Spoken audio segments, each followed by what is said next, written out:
Hello and happy holidays! December is here, 2021 is almost at an end, and I'm here with a free lesson on how to play the wonderful Have Yourself a Merry Little Christmas. This is for all standards of mandolin player, there should be something for everyone. We're going to start with the melody, which will sound a bit like this.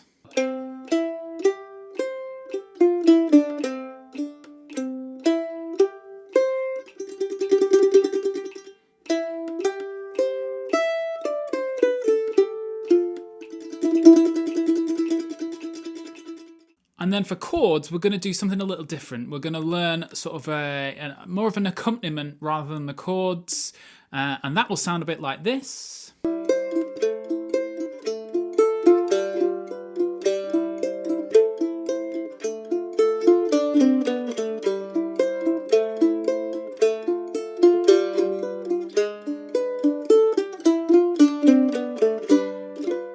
And then when you stick both of those together, you get a really nice duet mandolin arrangement of Have Yourself a Merry Little Christmas that sounds like this.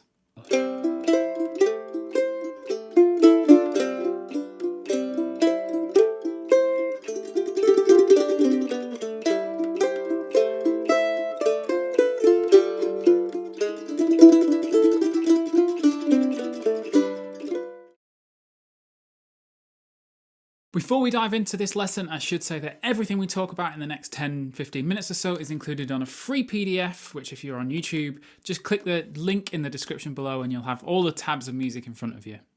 So the first thing we need to do is learn the melody. We're going to have a full jam of the tune at the end of this video, but first of all, let's just do the three different sections. This is an A part, a B part, and a C section. Depending on, some people might call it a verse, a bridge, and then a reverse repeat, but I'm just, for the sake of this lesson, A, B, and C. So our A part, I'm not going to take it apart too much, I'm just going to play it. We're going to play it at 90 BPM, so for beginners, maybe just pause this video and have a little read. Advanced players, I'm sure you can sight read this, but just so we're all playing the same melody, let's play the A part at 90 BPM. 1, 2, 3, 4.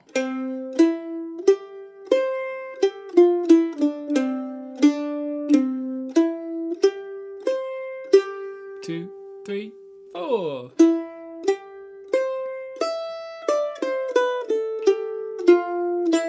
2, 3, 4. 1, 2, 3. Repeat.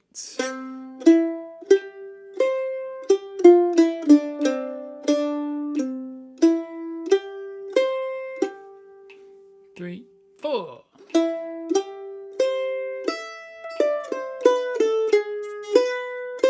2, 3, 4. 1, 2, 3, 4. Next, we have a relatively short B part. It's just 8 bars long. And again, same speed. There's nothing too crazy in this. So beginners, just have a quick pause and have a quick play through in your own time. Advanced and intermediate, I'm sure you'll sight read this. Same speed, no repeats this time. Just does it once through at 90 BPM. Here we go. 1, 2, 3, 4.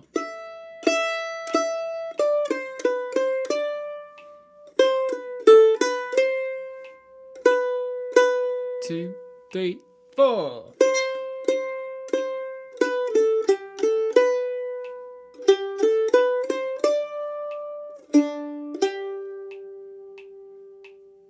'And finally, to complete our quick run through the melody, we have the C part, which is sort of a reprise of the A part with a different end. So again, beginners, pause, have a quick play through, and now let's play it together. 90 BPM, no repeats. 1, 2, 3, 4.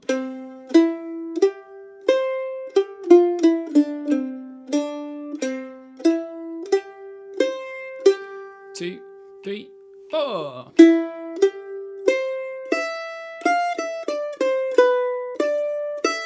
2, 3, 4. 1, 2, 3.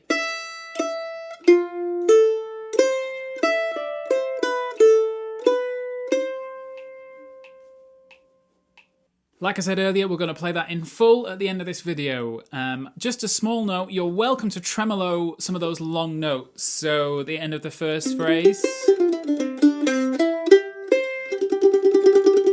fill the gaps. There's quite some long gaps in there, so you're welcome to tremolo away. I probably won't, just to sort of, because it's not written on the music, but in your own playing, you can tremolo as much as you want. Now we come to the chords. Now, I personally don't think that our usual way of playing chords works that well with this song. It's quite a slow song, so if we do sort of a usual sort of a bass and strum rhythm, it doesn't quite work. This is what that would sound like.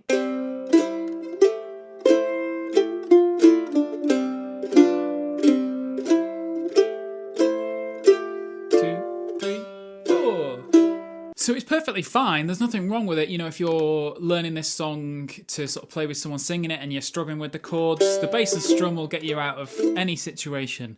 But when I was playing around it, I couldn't really find any rhythm that I liked that much. So I think this is a good opportunity, especially for intermediate and advanced players, to do something a bit different. So what we're going to do is we're going to still keep the chord shapes in our left hand, but we're going to separate the notes out and sort of create like an arpeggiated, ostinato style accompaniment. So, like I said, if you look at the PDF below, you can see what it looks like. So instead of just strumming the C chord, we're going to play 4 eighth notes or quavers instead, in sort of that pattern. So G string, D string, A string, D string. So all the way through, your right hand's just going down, up, down, up, down, up, down, up. And then your left hand plays the chord shapes.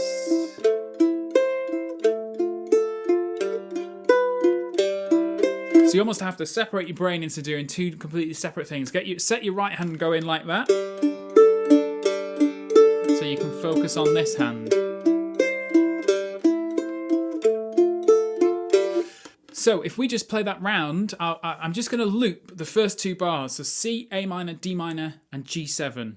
So that shape, that shape, that shape, and then that shape. Let's just loop that round a few times. I'll put the metronome back on at 90, and I'll put a little close up so you can see what's happening with my fingers. My right hand is just doing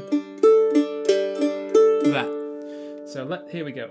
1, 2, 3, 4.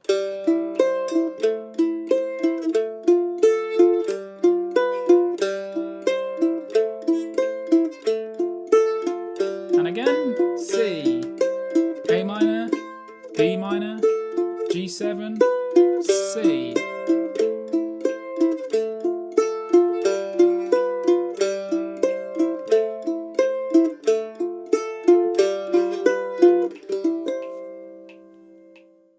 So that is already such an interesting way of playing chords, and it works really well on any sort of slow songs. Obviously, if you're playing fiddle tunes, it gets quite hard to play those sort of cross-pick notes, but a really useful way of accompanying people, especially if it's a small ensemble. So if you're playing in a room full of people, these get lost quite quickly, but if you're just accompanying another mandolin player or a singer, this kind of arpeggio accompaniment works really well. And then on top of that, you can break away from that at moments where maybe the melody is not that busy. So for example, the 4th measure, where the melody is just hovering on that G for 4 beats, you could do the first half still with the same pattern, but then you could maybe break away from that and just do a little run in the gap. So as the melody backs off, you can play something that's a bit more melody-based rather than arpeggio-based. So if I was to just play that measure 3, 4, and 5, so C, A minor, D minor. So it's a little run to get to the next chord. And in terms of notes, I'm being very what you would call diatonic. So I'm just using the notes of the scale of the key that we're in, and we're in the key of C.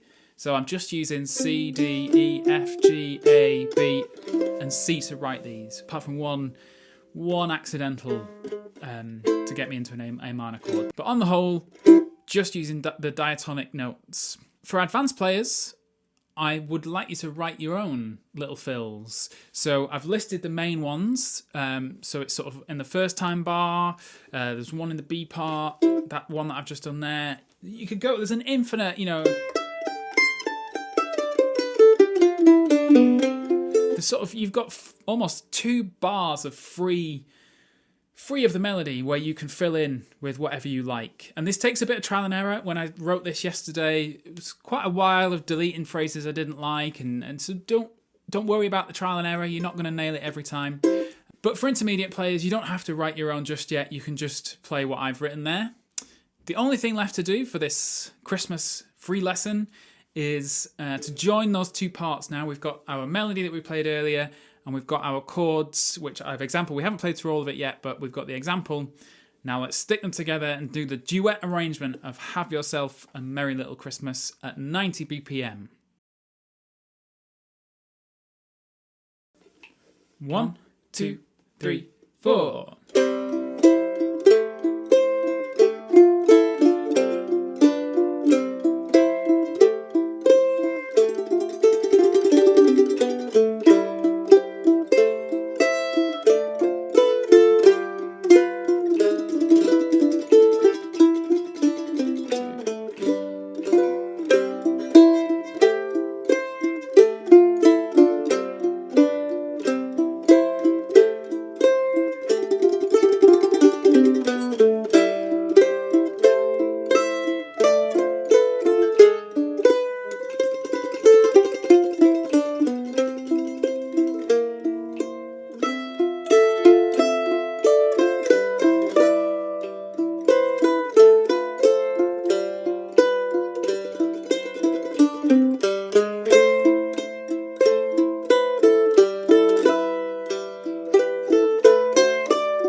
So there you have my duet arrangement of Have Yourself a Merry Little Christmas with the melody, and then something different that isn't just straight up playing the chords.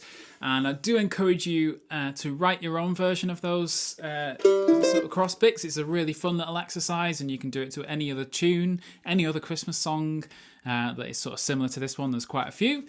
If you have any questions, do get in touch via mandomike.com. I hope you have a wonderful holiday period. I hope you get everything you wanted under the Christmas tree, and we'll see you in 2022.